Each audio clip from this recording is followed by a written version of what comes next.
تاریخ کی کتابوں میں تو فاتحین کی کہانیاں خون اور انتقام سے بھری ہوتی ہیں، ہے نا؟ بالکل۔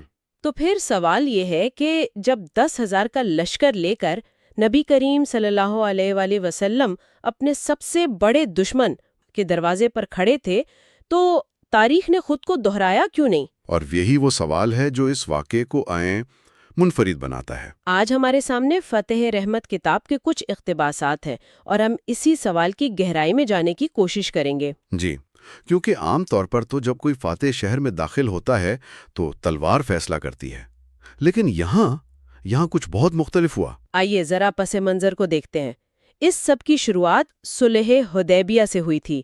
یہ کیا تھا معاہدہ؟ دیکھیں، یہ 10 سال کا ایک امن معاہدہ تھا۔ 10 سال کا؟ جی، لیکن 2 سال کے اندر ہی قریش کے جو حلیف تھے بنو بکر، انہوں نے مسلمانوں کے حلیف قبیلے پر حملہ کر دیا۔ اچھا۔ اور قریش نے ان کی خلم خلا مدد کی، تو یہ ایک معاہدے کی بہت سنگین خلاف ورزی تھی۔ صحیح، تو امن کی کوئی گنجائش ہی نہیں بچی تھی۔ بالکل، اسی عہد شکنی نے اس فیصلہ کن قدم کی بنیاد رکھی۔ اور اسی کے جواب میں وہ 10,000 صحابہ کا لشکر تیار ہوا۔ جی ہاں، اور کتاب فتح رحمت بتاتی ہے کہ یہ کوئی عام لشکر نہیں تھا، کوئی شور شرابہ، کوئی لوٹ مار، ایسا کچھ نہیں تھا۔ خاموشی سے آگے بڑھ رہا تھا۔ بالکل، خاموشی اور نظم و ضبط کے ساتھ۔ مکہ والوں کو تو آخری لمحے تک اس کی اصل طاقت کا اندازہ ہی نہیں ہو سکا، جس سے ان میں ایک بے یقینی کی کیفیت پیدا ہو گئی۔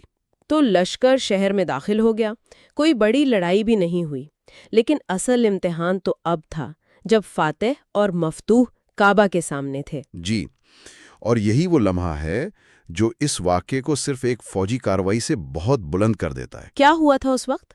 نبی کریم صلی اللہ علیہ وسلم خانہ کعبہ میں داخل ہوئے اور وہاں جو بت رکھے تھے اپنی چھڑی کی نوک سے ایک ایک کو گراتے ہوئے فرمایا، حق آ گیا اور باطل مٹ گیا، بے شک باطل مٹنے ہی کے لیے تھا۔ یہ صرف پتھر کے مجسمے توڑنا نہیں تھا۔ نہیں، بالکل نہیں، یہ صدیوں پرانے نظریات کو، تعصبات کو توڑنے کا ایک علامتی اعلان تھا۔ کتاب کا ایک پورا باب اسی پر ہے کہ یہ ایک نفسیاتی فتح تھی۔ نفسیاتی فتح؟ مطلب یہ کہ دشمن کو ہتھیار گالنے پر نہیں، اپنی سوچ بدلنے پر مجبور کیا گیا۔ یہ تو ناقابل یقین ہے، لیکن اس کے بعد جو ہوا وہ شاید اس سے بھی زیادہ حیران کن تھا۔ وہ سب بڑے سردار، ابو سفیان جیسے لوگ جو سالوں سے جنگیں لڑ رہے تھے، وہ سب سر جھکائے کھڑے تھے۔ اور وہ بدترین سزا کی توقع کر رہے تھے۔ انہیں پتا تھا فاتح کیا کرتے ہیں۔ ہاں، وہ تو یہی سوچ رہے ہوں گے نا۔ ذرا اس لمحے کو سوچیں، آپ ان لوگوں کے سامنے کھڑے ہیں جنہوں نے آپ کو گھر سے نکالا، آپ کے ساتھیوں کو قتل کیا، اور آج آپ کے پاس پوری طاقت ہے۔ اس لمحے میں معاف کرنے کے لیے کیسا ضبط چاہیے ہوتا ہے؟ تو کیا یہ صرف رحمت کا جذبہ تھا یا اس میں کوئی گہری حکمت عملی بھی تھی؟ کتاب کیا کہتی ہے؟ کتاب کے مطابق یہ دونوں کا امتزاج تھا۔ یہ خالص رحمت پر مبنی فیصلہ تھا، لیکن یہی اس فتح کی سب سے بڑی حکمت عملی بھی ثابت ہوا۔ وہ کیسے؟ جب نبی کریم صلی اللہ علیہ وآلہ وسلم نے ان سب سے پوچھا، تم مجھ سے کیا توقع رکھتے ہو؟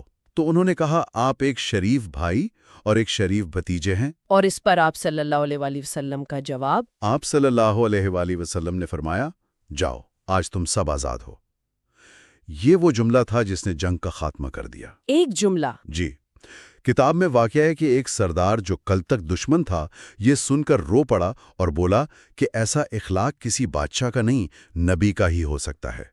اس ایک لمحے نے تلواروں سے زیادہ دل فتح کر لیے۔ تو اس کا مطلب ہے کہ فتح کا اصل مقصد زمین پر قبضہ کرنا تھا ہی نہیں، بلکہ ایک ایسی مثال قائم کرنا تھا جو ہمیشہ یاد رہے۔ بالکل، اور شاید یہی وہ سوچ ہے جس پر ہم سب کو غور کرنا چاہیے۔ تاریخ ہمیں سکھاتی ہے کہ فتح طاقت اور انتقام کا نام ہے، ہاں، لیکن یہ واقعہ ہمیں فتح کے اصل مطلب پر دوبارہ سوچنے پر مجبور کرتا ہے۔ کیا اصل فتح زمین کا کوئی ٹکڑا حاصل کر لینا ہے، یا انسانوں کے دل جیت کر ان کی سوچ کو بدل دینا ہے؟